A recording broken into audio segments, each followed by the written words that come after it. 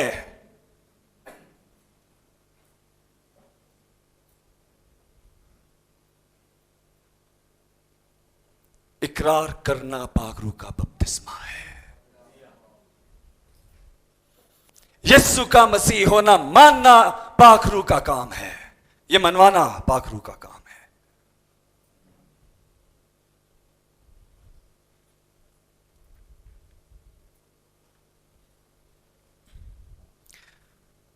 بس میں تمہیں جتاتا ہوں کہ جو کوئی خدا کے روح کی ہدایت سے بولتا ہے وہ نہیں کہتا کہ یسوع ملعون ہے، اور نہ کوئی روح القدس کے بغیر، انڈرلائن کریں اس کو، روح القدس کے بغیر، آگے تک انڈرلائن کریں، کہہ سکتا ہے کہ یسوع خداوند ہے۔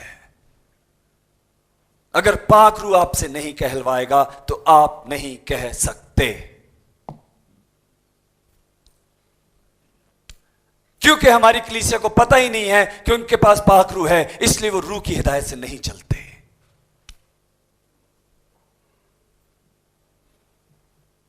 اگلی آیت پڑھیے۔ کیونکہ زندگی کے روح کی شریعت نے مسیح یسوع میں مجھے گناہ اور موت کی شریعت سے آزاد کر دیا۔ آمین۔ اب اس سے زیادہ کلام اور آسانی سے آپ کو کیا بتائے گا؟ اگر آپ ایماندار ہم نے ایماندار کو ایسے جانا کہ جی ہم یسوع مسیح کہتے ہیں تو ہم ایماندار ہیں۔ کلام کی روح سے ایمان نہیں ہے۔ کلام کی روح سے ایماندار ہونا کچھ اور ہے، اور گہرا جانا ہوگا۔ کیونکہ زندگی کی روح کی شریعت نے مسیح یسوع میں مجھے گناہ اور موت کی شریعت سے، بولیے گناہ اور موت کی شریعت سے مجھے آزاد کر دیا۔ آپ کے پچھلے، آج کے اور اگلے ہونے والے گناہ سب معاف کر دیے گئے۔ وہ گناہ ایون آپ کو پتہ بھی نہیں کہ آپ کیا کرنے کو ہیں۔ اب اس پہ بھی ایک ڈیبیٹ ہے بہت بڑی، لوگوں کے سوالات ہیں بہت سارے، اگر کسی کے دل میں ابھرے تو لکھ لیں، بعد میں بات کریں گے، مجھے پتا ہے ان سوالوں کا۔ جی میں نے کہا لکھ لیں آپ ان کو۔ میں 3 سال سے سوالوں کے جواب دے رہا ہوں، 3 سال ہو چکے ہیں۔ اگلی آیت کیا کہتی ہے؟ اور بعض تم میں ایسے ہی تھے بھی، مگر تم خداوند یسوع مسیح کے نام سے اور ہمارے خدا کے روح سے دھل گئے اور پاک ہوئے اور راست باز بھی ٹھہرے۔ آمین۔ اور بعض تم میں ایسے ہی تھے بھی، مگر تم خداوند یسوع مسیح کے نام سے اور ہمارے خدا کے روح سے دھل گئے۔ دھلو گے لکھا ہے، دھل گئے۔ سور کو نہلاؤ گے تو سور کیا کرے گا؟ واپس کیچڑ میں جائے گا۔ وہ سور کی صفت ہے۔ اگر ہمارے خادمین جتنا زیادہ کام سور کے اوپر کریں گے کچھ حاصل نہیں ہوگا۔ ہمیں اس کی پہچان پرکھ آنی چاہیے، یہ ہمارا کام ہے۔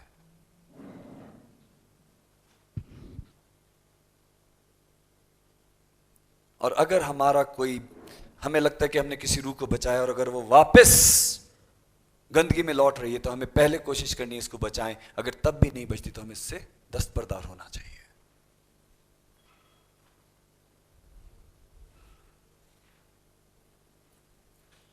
اگلی آیت کیا ہے جی؟ اور شراب میں متوالے نہ بنو، کیونکہ اس سے بدچلنی واقع ہوتی ہے، بلکہ روح سے معمور ہوتے جاؤ۔ آمین۔ سمجھ میں آ گئی یہ آیت؟ آگے پڑھیے یار۔ مگر روح کا پھل محبت، خوشی، اطمینان، تحمل، مہربانی، نیکی، ایمانداری، حلم، پرہیزگاری ہے۔ ایسے کاموں کی کوئی شریعت مخالف نہیں۔ آمین۔ روح کا پھل پہلا کیا ہے جی؟ محبت۔ کیسی محبت بے لوث ہے ہم میں؟ نہیں۔ نہیں سر جی، یہ کبھی کبھی والا نہیں، کبھی کبھی میرے دل میں خیال آتا ہے، یہ ایسا کام نہیں ہے، یہ روح کا کام ہے۔ یہ روح کا کام ہے، جب ایک بار روح پیدا ہو گئی تو وہ ہمیشہ کے لیے ہوتی ہے۔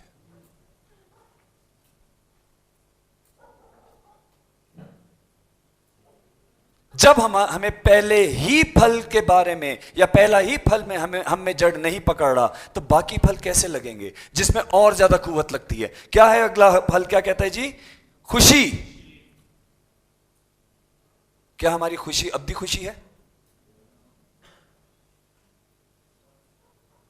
جب محبت ہی نہیں ہے تو خوشی کیسی؟ پھر آگے کیا کہتا ہے؟ اطمینان. جب محبت ہی نہیں ہے، خوشی نہیں ہے، تو اطمینان کیسا؟ پھر آگے کیا کہتا ہے؟ تحمل. جب باقی کی چیزیں تحمل نہیں آئے گا تو مہربان نہیں ہوں گے، مہربان نہیں ہوں گے تو ہم سے نیکی نہیں ہوگی، نیکی نہیں کریں گے تو ہم ایماندار نہیں کہلا سکتے، اور اگر ایماندار نہیں ہیں تو ہم حلیم بھی نہ ہوں گے، اور پرہیزگاری تو ہم سے بہت دور ہوگی.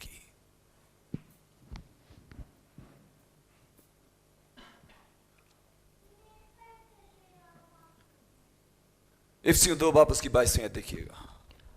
اور تم بھی اسی میں باہم تعمیر کیے جاتے ہو تاکہ روح میں خدا کا مسکن بنو. آمین. تمہارا بدن، پھر سے تمہارا بدن زندہ، اور یہاں پر کیا لکھا ہے؟ روح میں خدا کا مسکن بنو.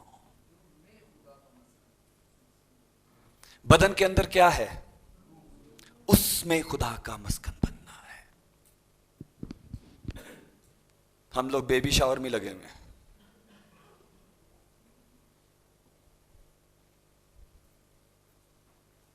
روح میں خدا کا مسکن ہونا ضرور ہے، اور اگر روح نہیں ہے آپ کے اندر تو روح میں آپ خدا کی تابع داری کر نہیں سکتے. جب وہ تابع داری روح کی نہیں، جب روح ہی آپ کی مدد نہیں کرے گا تو کیا آپ فرما برداری کر پائیں گے؟ ہماری کلیسیاں اسی لیے پیچھے ہیں. اور یہ ہماری پاکستان، جب میں کہہ رہا ہوں نا ہماری، میں پاکستان کی بات نہیں کر رہا، میں ان ایمانداروں کی بات کر رہا ہوں جو پوری دنیا میں موجود ہیں. کائنڈلی اس کو اپنی اس کلچر پہ مت لیجئے، میں دنیا کی بات کر رہا ہوں.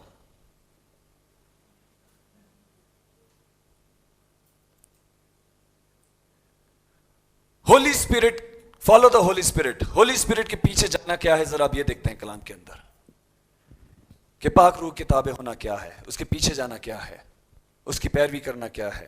غلطیوں 5 باب 16 آیت کیا کہتی ہے؟ مگر میں یہ کہتا ہوں کہ روح کے موافق چلو تو جسم کی خواہش کو ہرگز پورا نہ کرو گے. آمین.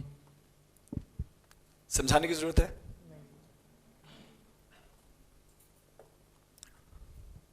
اگلی آیت 18ویں آیت کیا کہہ رہی ہے؟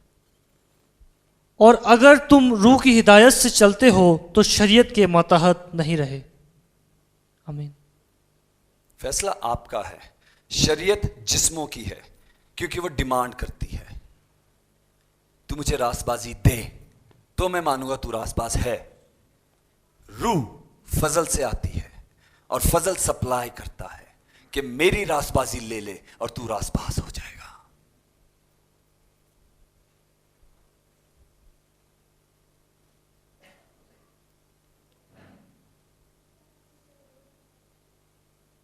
پچیسویں آیت کیا ہے؟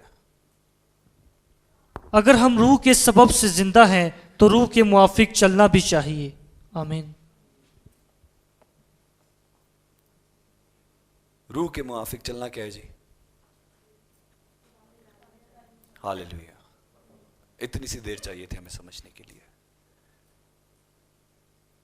ہمارے ساتھ پرابلم یہ کیونکہ وہ سٹوریز بہت لمبی لمبی ہیں نا بائبلوں میں، تو جب تک ہم پہلی آیت پڑھتے ہیں، جب جس طرح بھی ہم نے ایک کے ساتھ دوسرا حوالہ کنیکٹ کیا تو ہمیں سمجھ میں آ رہی ہے جلدی سے، لیکن جب ہم پہلی آیت پڑھ کر پھر پوری کہانی پڑھ کے جب تک دوسرے حوالے پہ آتے ہیں پہلے والا بھول جاتے ہیں کیا ہے، تو اس لیے ہم کنفیوژن میں رہتے ہیں. اس لیے آپ لوگوں کو آج یہ ساری کتابچہ آپ کو دیا گیا ہے کہ آپ کے نزدیک ہر چیز رہے، نزدیک نزدیک دیکھیں تو آپ کو سارا کچھ سمجھ آ جائے گا. بیچ کی کہانیاں اس کی روح سے پڑھیں گے تو پورا کا پورا کلام آپ کو سمجھ آ جائے گا. جو آپ کے ہاتھوں میں کیا وہ کلام کی آیتیں نہیں ہیں؟ میرے خیال ہے، تصور ہے. اگلی آیت کیا کہتی ہے؟ کیونکہ مختون تو ہم ہیں جو خدا کی روح کی ہدایت سے عبادت کرتے ہیں اور مسیح یسوع پر فخر کرتے ہیں اور جسم کا بھروسہ نہیں کرتے. آمین. شروع سے کہہ رہا ہوں روح اور جسم کا جدا ہونا، یہی کر رہا ہوں نا کب سے. میں جسم کا بھروسہ نہیں کرتا. یہ دھوکا ہے, یہ دھوکا دے گا, اس کی فطرت ہے, کیونکہ یہ لعنت ٹھہرایا گیا. اور اس کی لعنت کیا ہے کہ تو خاک ہے اور خاک میں لوٹ جائے گا. اس کو جانا ہی ہے. میں چاہے کتنا بھی بچا لوں, پلاسٹک سرجریاں کرا لوں, ملٹی وائٹامنس کے انبار کھا لوں, پورا پہاڑ کھا لوں, تب بھی میں نہیں بچ سکتا.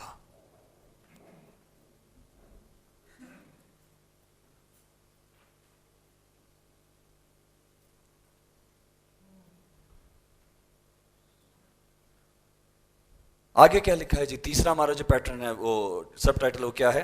Boost about Christ Jesus, Holy Spirit testify Christ. پاک روح کا کام صرف اور صرف مسیح کی گواہی دینا ہے. پاک روح کا کام کیا ہے؟ ہم نے اس کو کسی اور ہی کام پہ لگایا ہوا ہے. ہم جب جاتے ہیں نا, آگے سے روح تیار ہوتی ہے, تو وہ اس لیے نہیں ہوتی کیونکہ ہم جا رہے ہیں.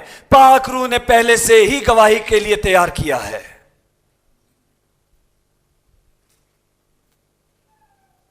کیونکہ ہم جس کے پاس جاتے ہیں وہ خدا کی طرف سے مقرر کیا گیا ہے, وہ فضل سے بلایا گیا ہے.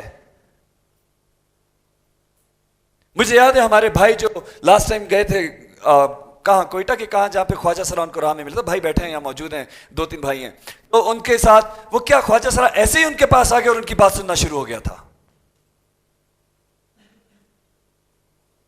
کیا ایسے ہی انہوں نے یسوع مسیح کی گواہی اس کو سنائی اور وہ رونے جیسا ہو گیا تھا؟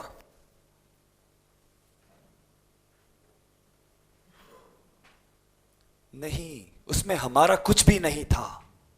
وہ خدا کا کام اس روح کے لیے تھا جو پہلے سے ہی فضل سے بلائی گئی تھی. لیکن اب وہ روح کہاں ہے؟ سوال یہ ہے. اس دن تو ہم نے کام کر دیا,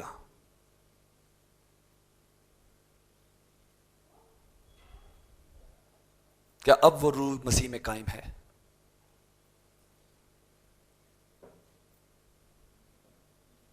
روح کا کام کیا ہے؟ مسیح کی اور اسی پر فخر کرنا. آگے پڑھتے ہیں جی, یوحنا کی انجیل 14 باب اس کی 26 آیت کیا کہتی ہے؟ لیکن مددگار یعنی روح القدس جسے باپ میرے نام سے بھیجے گا, وہی تمہیں سب باتیں سکھائے گا, اور جو سب کچھ میں نے تم سے کہا وہ سب تمہیں یاد دلائے گا. آمین. روح القدس کا کام کیا ہے؟ کہ ہمارے پاس آئے اور ہمیں یسوع مسیح کی باتیں یاد دلائے. کیا ہے روح القدس کا کام؟ یہ روح القدس کا کام ہے. اگلی آیت کیا کہہ رہی ہے جی؟ 15ویں باب کی 26ویں آیت. لیکن جب وہ مددگار آئے گا جس کو میں تمہارے پاس باپ کی طرف سے بھیجوں گا, یعنی روح حق جو باپ سے صادر ہوتا ہے, تو وہ میری گواہی دے گا. آمین. کیا میں نے اپنے پاس سے کہا ہے کہ وہ یسوع کی گواہی دے گا؟ یوحنا کی انجیل میں لکھا ہے کہ روح القدس کیا کرے گا؟ وہ میری گواہی دے گا.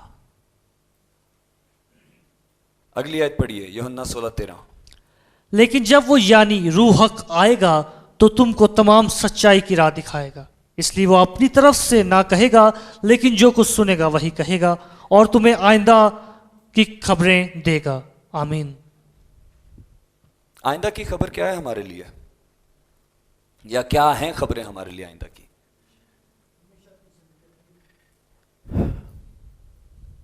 صحیح کہہ رہے ہیں آپ. ہمیں نشانیاں بتائے گا. کس چیز کے لیے بتائے گا؟ مسیح کی آمد ثانی کے لیے, کہ تیار رہو, ہوشیار رہو کہ وقت نزدیک ہے. میرے پاس آتے ہیں سوال, جی 666 کیا ہے, کب آئے گا, کیسے آئے گا؟ اور مجھے کیا پتا بھائی. یہ پتا کہ یسوع مسیح کی آمد کے بعد ہی آئے گا, اس سے پہلے وہ نہیں آنے کا, کیونکہ کلام یہ کہتا ہے. تو پھر کیا ہوگا پادری صاحب, اس میں کیا ہوگا ہمارے ساتھ؟ سب کچھ لکھا ہے اس کے اندر. اذیت کی زندگی جیو گے, یہاں بھی اور وہاں بھی. نہیں, یہاں پہ آرام ہو جائے گا, لیکن ہمیشہ کی زندگی سے دور ہو جاؤ گے. تو سر جی وہ جو ٹیٹو بناتے ہیں آج کل 666 کا, ابھی اس کا دور نہیں ہے, ابھی اس کا وقت نہیں آیا. کلام میں لکھا ہے یا تو وہ پیشانی پہ ہوگا یا داہنے ہاتھ پر ہوگا.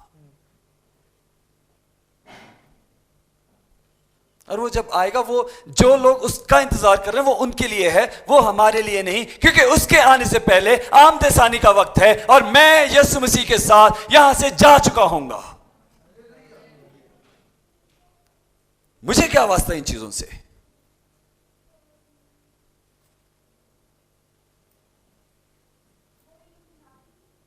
جی کیا کہہ رہی ہے؟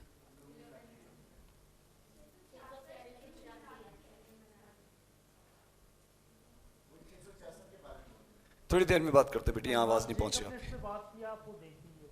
اوکے تھوڑی دیر میں دیکھتے ہیں، لکھ لیں. آگے کیا ہے جی؟ اگلا والا پڑھیے. لیکن جب وہ یعنی روح حق آئے گا تو تم کو تمام سچائی کی راہ دکھائے گا. اگلی آیت ہے بھائی. جی سوری.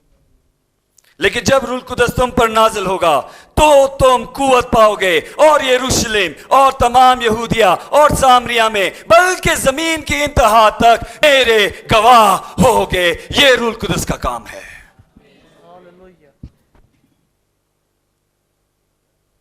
اے خدا مجھے روح سے بھر دے. کیوں بھر دے؟ سر جی کچھ کہنا چاہتے ہیں آپ؟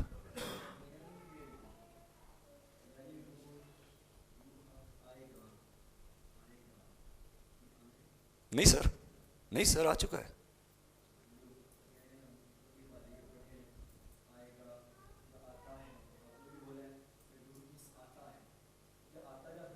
نہیں سر، جب ایک دفعہ آتا ہے تو وہ قائم رہتا ہے، وہ ہمارے ساتھ رہتا ہے، وہ ہمارے اندر ہے. اسی سے ہم زندہ ہوتے ہیں، اسی سے ہم اظہار کر کے اقرار کر کے ایمان لاتے ہیں. ایمان لانے سے لے کے اس دنیا میں رہنے تک اور تمام جو دنیا میں ہم نے جانا ہے وہاں تک وہ ہمارے ساتھ ہوگا، کیونکہ وہ خدا ہے. حضوری نہیں ہوتی، وہ نہیں ہوتا ایسا کچھ. وہ خدا ہے، اس کو خدا کا درجہ دیں، مذاق اور اس کا تماشا نہ بنائیں. اگلی آیت پڑھیے بھائی. اس وقت پطرس نے روح القدس سے معمور ہو کر ان سے کہا، اے امت کے سرداروں اور بزرگوں، اگر آج ہم میں سے اس احسان کی بابت باس پرس کی جاتی ہے جو ایک بات ناتوان آدمی پر ہوا کہ وہ کیوں کر اچھا ہو گیا، تو تم سب اور اسرائیل کی ساری امت کو معلوم ہو مسیح یسوع ناصری جس کو تم نے مردوں میں سے جلایا، اسی کے نام سے یہ شخص تمہارے سامنے تندرست کھڑا ہے. یا وہی پتھر ہے جسے تم نے ماماروں نے حقیر جانا اور وہ کونے کے سرے کا پتھر ہو گیا، اور کسی دوسرے کے وسیلہ سے نجات نہیں بخشا گیا جس کے وسیلہ سے ہم نجات پا سکیں. آمین. یہ کون سا سین ہے؟ کیا ہو رہا تھا یہاں پر جب پطرس کس سے بات کر رہا ہے؟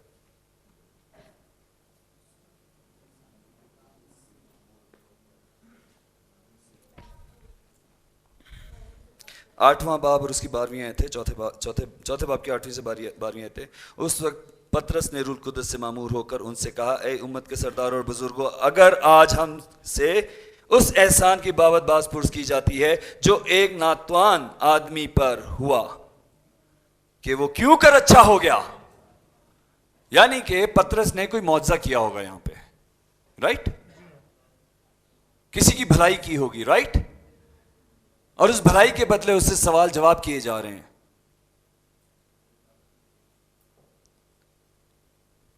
اور وہ کیا لکھا ہے؟ روح القدس سے معمور ہو کر کہہ رہا تھا. اور جب آگے بات جاری ہے تو گواہی کس کی دے رہا ہے؟ یسوع مسیح کی دے رہا ہے.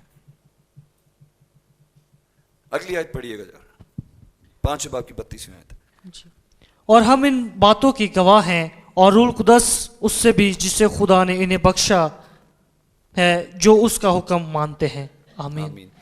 ہم جو شاگرد ہیں، ہم جو گواہی دے رہے ہیں، ہم جو گواہ ہیں کس کے؟ جو ہم نے ابھی سیکھا صلیب کے کام کے، صلیب کے پیغام کے اور اس کے جی اٹھنے کے پیغام کے. ہم جو گواہ ہیں، روح القدس بھی اسی کا گواہ ہے. وہی ہم کو سکھاتا ہے کہ ہم اس کی گواہی دے پائیں. آگے پڑھیے.